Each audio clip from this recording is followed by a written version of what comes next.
Thrive Online Summit for women influencers, leaders, and dreamers. We are learning how to tap into our deeper purpose through business and entrepreneurship. I have today an amazing guest. She is here all the way from New Zealand.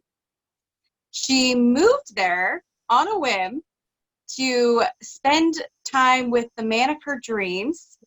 That is true. She went all the way across the world, not knowing anyone, anything, not knowing the culture, just because she felt like she was called by a deeper purpose and a deeper story. Mm-hmm. We have with us today Dr. Martha Nessler. Hi, Martha. Hi, I'm glad to be here, Val. How are you?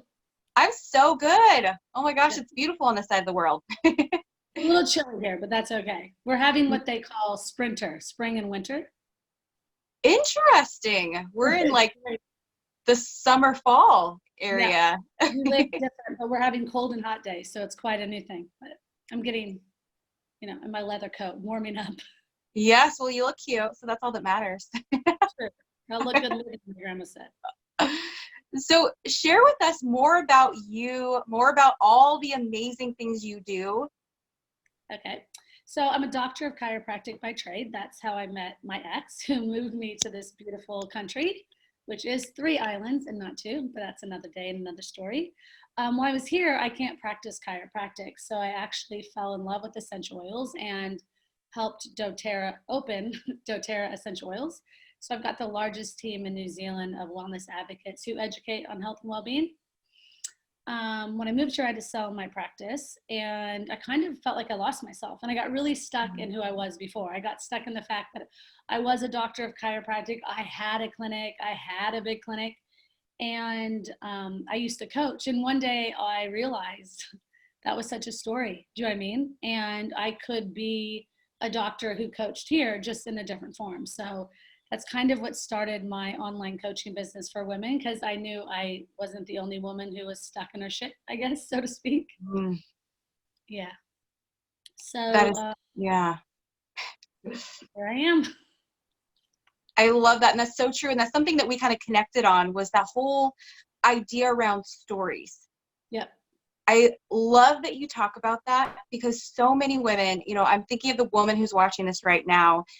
They might be in that story where they realize that, I've spent my entire life being a mom or his wife or his girlfriend or this title, and then you don't have that anymore.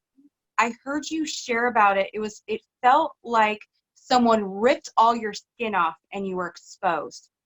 Girl, yeah, I relate. Yeah, well, I read this book called On Fire, where this boy talked about why he felt so exposed, and everything felt so new and so intense and so irritating, like he had no skin and he just felt so naked. And I just read this book, and I never thought I could relate to someone who had been on fire, but that actual concept of losing who they were to find out who they are. And I think I talk to women all day, every day, surrounded by, I always am thankful when my man comes home, but women all the time. And that's so this is who I was, all that. And that you've got to actually shed that. You've got to shed that version of yourself, almost exactly like a chameleon, like that layer of skin, and show us who you really are. Do you know what I mean? Because you're not who you were. Who you were contributed to who you are today and where you're going, but you are not defined by where you've been. And we've got to own that as women, especially women entrepreneurs. I agree so much. And I've heard you say as well, I guess like your tagline is shed your shit and shine, right? So take us back to that moment. You just got to New Zealand. You didn't know anybody. Where did you find that power to step out in that belief? Oh, it's so interesting, because I have to actually go back to my childhood, because I've done it twice. So ladies, if you've done it before, it's okay. If you're back here and going, how the heck did I get here? I was really stuck in what happened in my childhood, losing my mom at a young age and everything that came with that. Where we lived, living on a farm, being kind of extricated from other people. Like, I was really stuck in that story, and I did a lot of work at 26, and I really fell in love with who I was and not who I thought I was. But then I get to New Zealand, and it was like I tried I tried so hard, which if you're trying so hard to be you and you feel like you can't, I tried so hard to be me here, but it felt like culturally it wasn't working. And it felt like, I don't know, I just couldn't find out who I was, right? And then my thing's a little different because I shut down. So I shut down because I couldn't be who I was. I wasn't going to be anybody at all, right? Mhm. And that became very lonely.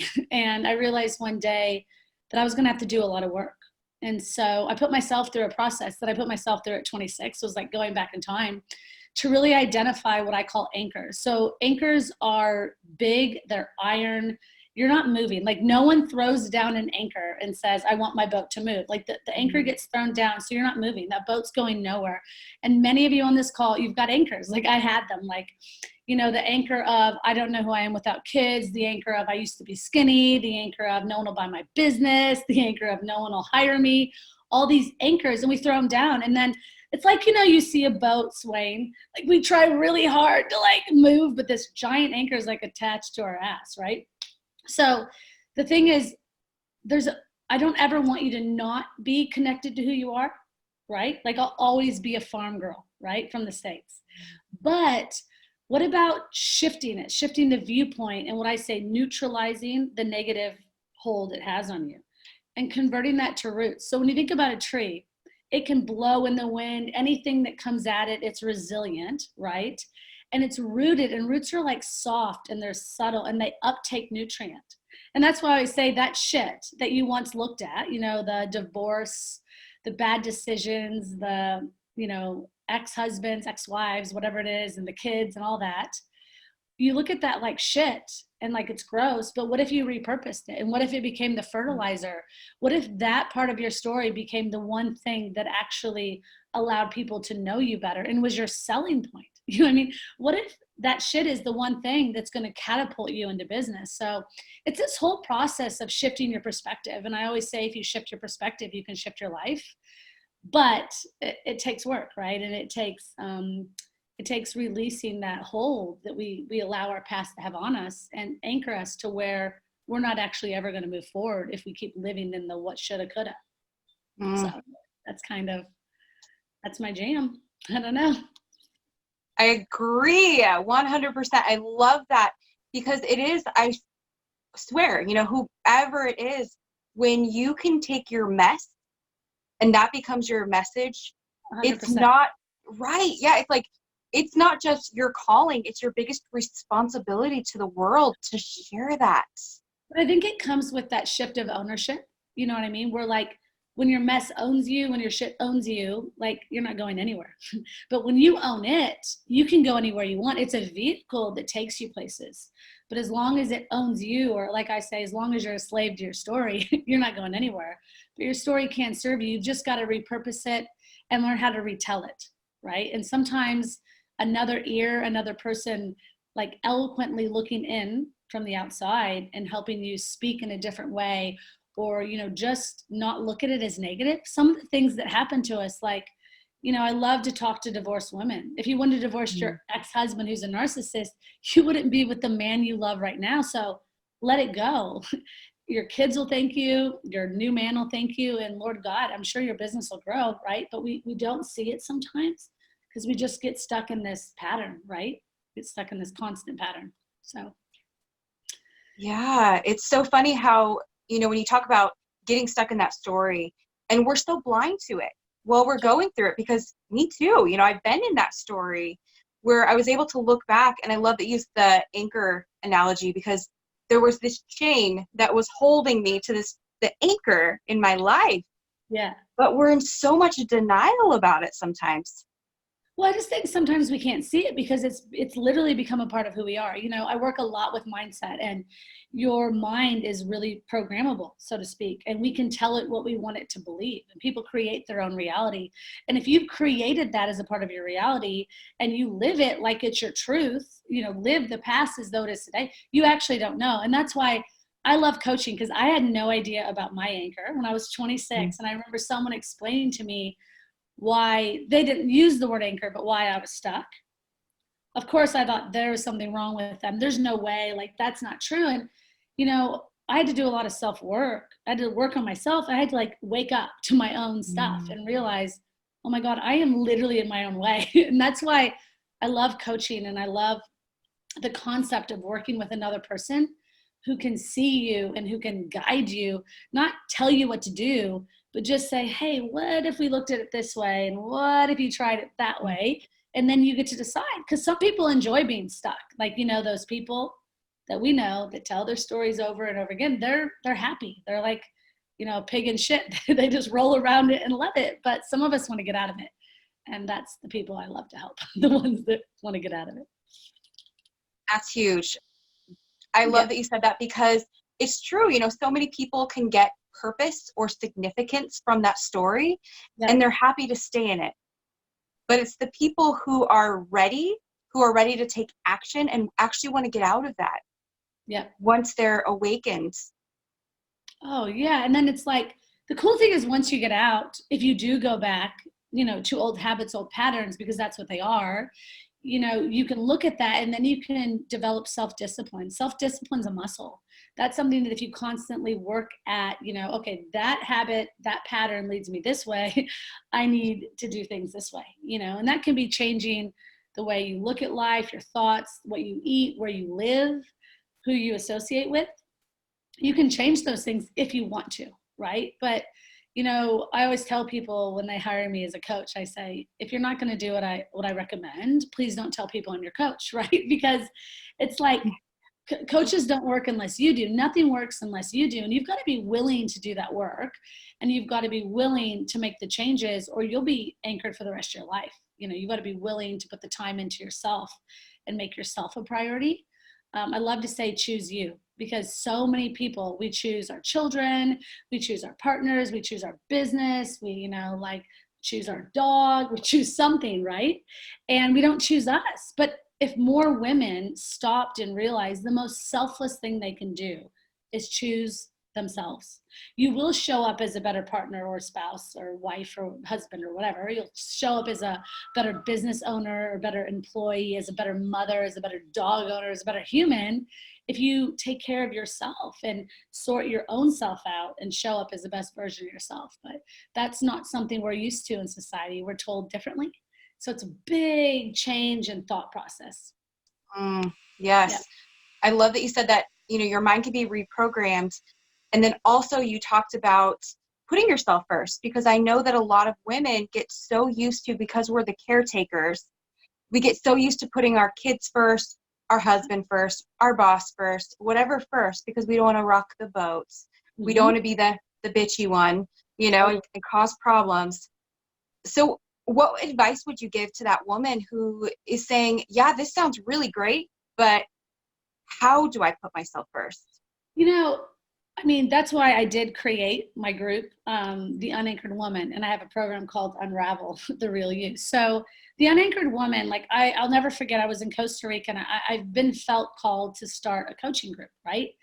And what Unanchored Woman means and why I chose that name is, unanchored from your story. But a lot of times we as women, our thoughts get anchored to what here's the interesting part, not only what we hear our partner or husband or our children say, but what we think they're saying. Sometimes they're not even saying that. You know, we get so anchored to other people's thoughts, what our parents will think, what your social media following will think, what your clients will think, right? Will my dog love me? That you stop living and thinking for yourself, and then your heart, right? You're like, who should I love? Should I stay in this marriage? Should I do this business? Should I do that? And then even our reproductive system. Should I have kids? Should I wait to have kids? Oh my God, I didn't have kids. Should I freeze my eggs? You know, it's like we get pulled in all these directions. And, you know, there's a lot of anchors in our life. Like they're not just our story, right? And so for me, I always say, you know, the best thing you can do is make that conscious decision that I want to start living my life and get more aligned and get to know who I am. Right? And it's not about ever coming from a bitchy space about it or a rude space. It's about coming from an honest space. So, you know, I love to talk about when you are going to change, right? You're going to start doing the work. Say like to your partner, hey, honey, I just want to let you know, like, I'm going to be doing some self-work. So I might shock you. some of the things I say might surprise you. If so, ask questions, but it's not about you. It's actually nothing to do with you or the kids, nothing to do with, my colleagues or my business work. It's to do with me. And I'm choosing to live a life I love. I'm choosing to do what's in alignment with who I am. And I haven't been honest with myself, which means I'm not honest with you. And when I learn to love me, I'm going to love you more because I'm going to be true to who I am. And I know that our marriage, our relationship is going to go, it can only go up if I'm authentic to me. So it's about that, being honest with your loved ones, and then just about eloquently telling people who you are. Does that make sense? Because they don't know you. And sadly, it's your fault you're in the situation you're in because you've been pretending to be someone else. So yeah, it does shock people if suddenly you're like, hey, Martha, whoa, where'd that come from? Oh, that's actually who I am, Val. Sorry. I've just been so inauthentic, and that's when authenticity and the integrity of who you are really comes into play. And I believe that the number one thing a woman in business can do is get authentic with themselves, because that's what sells. That's what other women are looking for. I mean, that's what we all want, right? To be authentic to who we are and connect with other women like us, I'm not the coach for everyone, but I am the coach for some people.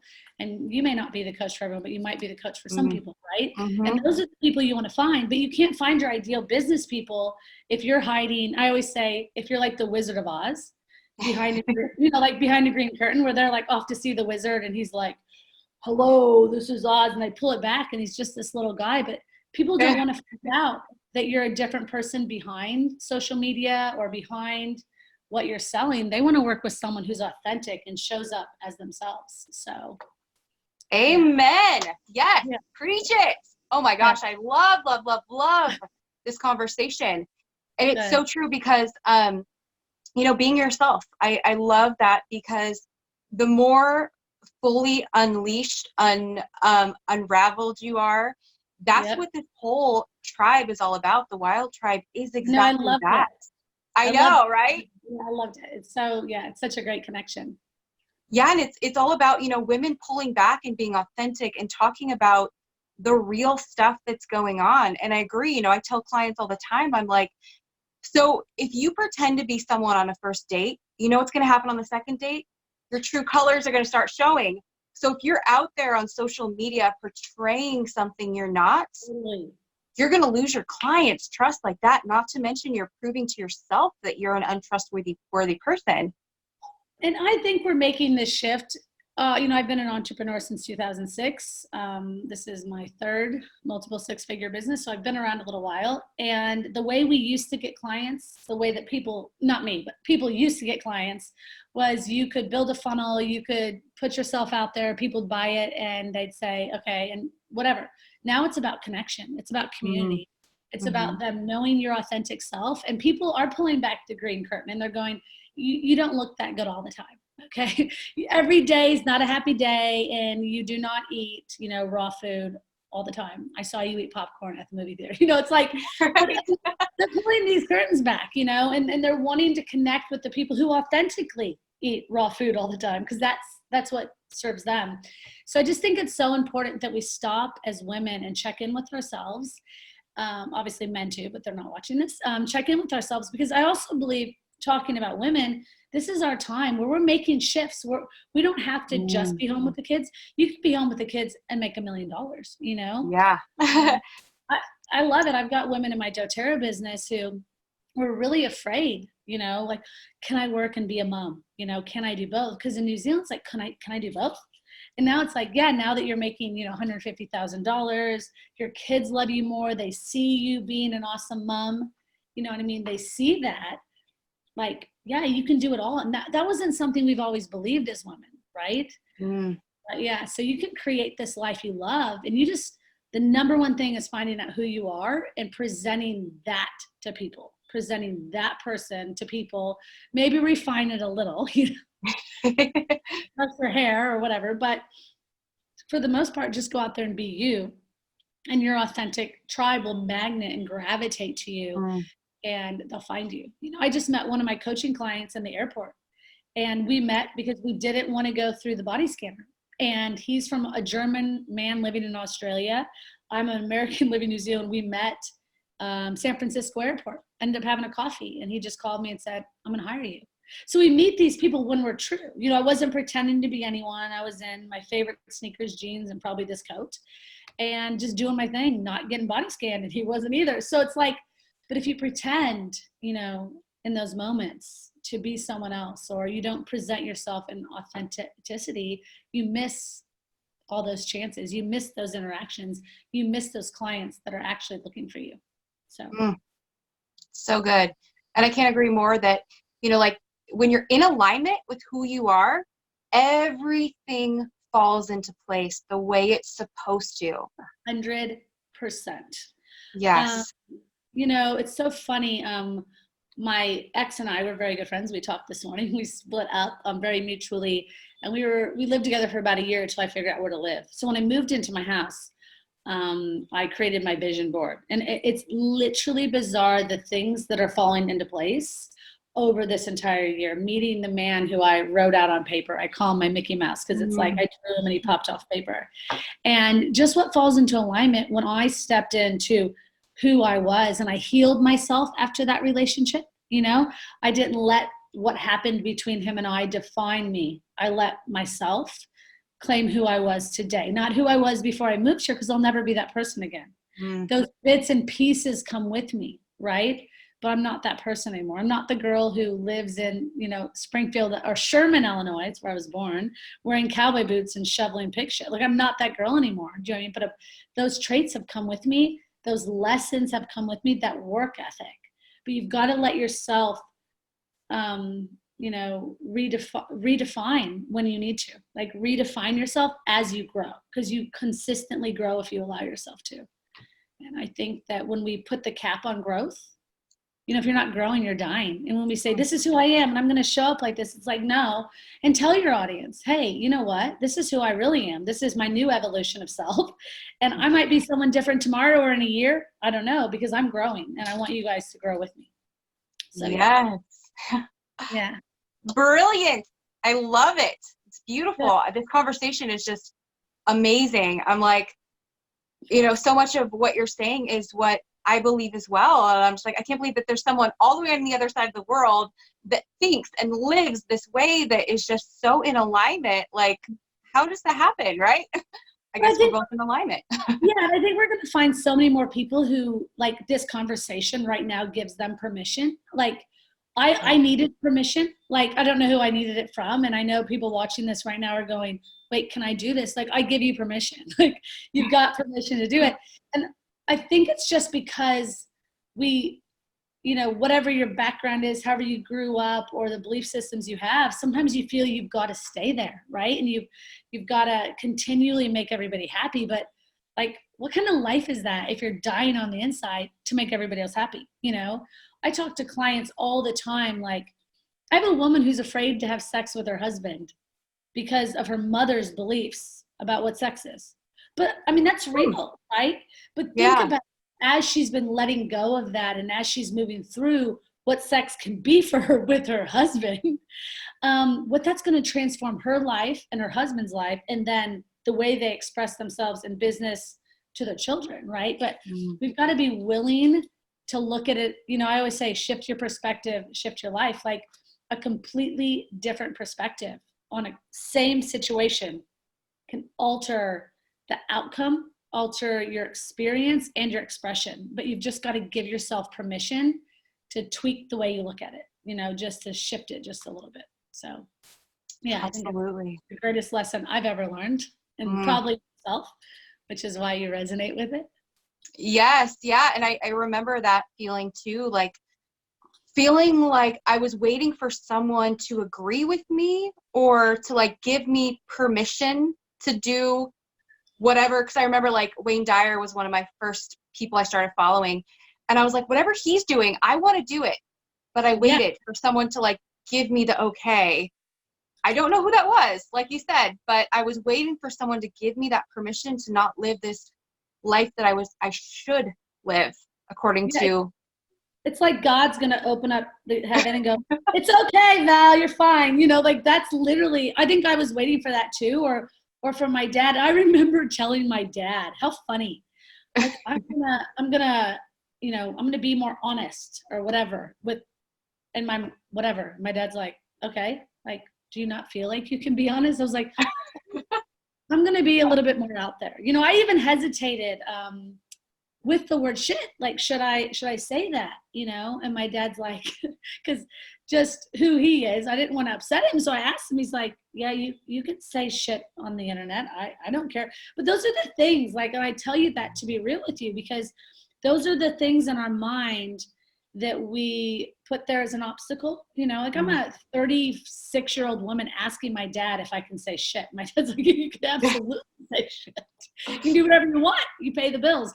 But, you know, it's funny that, like, we're always going to be that little girl that wants to impress our dad. We're always going to be the girl who wanted to have a perfect marriage, or we're always going to be the girl who thought the business would work, or that they'd be mom of the year. You know what I mean? Like, motherhood isn't for everybody. Like, maybe you need a nanny. Maybe your kids and you would be happier. Like, give yourself permission to just experience different things, because no one's going to give it to you. Like, your husband's not going to come home and say, yes, you have permission to be you, you know, because the other thing is other people don't know we're showing up as a different version of ourselves, because they're not aware of what's going on the inside.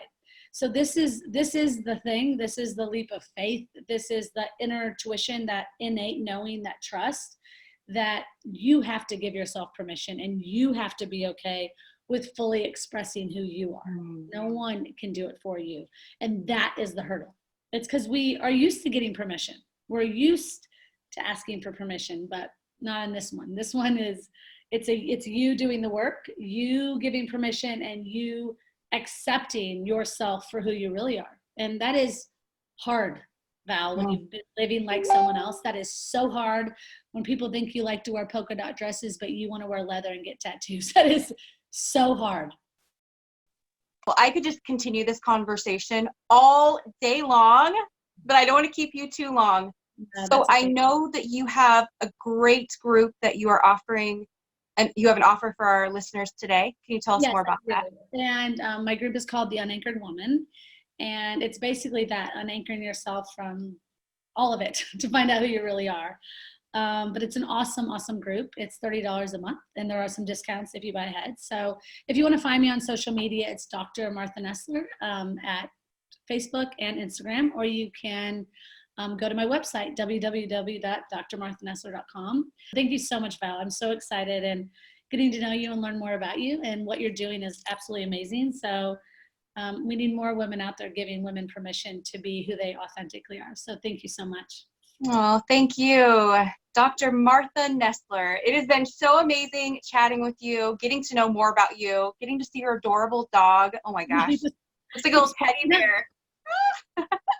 So spoiled. Thank you for lending your expertise and your wisdom and all of your energy and amazingness with us. Yeah, I love these soul sister moments. So it's good. It's good for the heart and soul, isn't it? Yes, it feels so good. All right, tribe. Well, we will see you tomorrow. Bye. Bye, guys.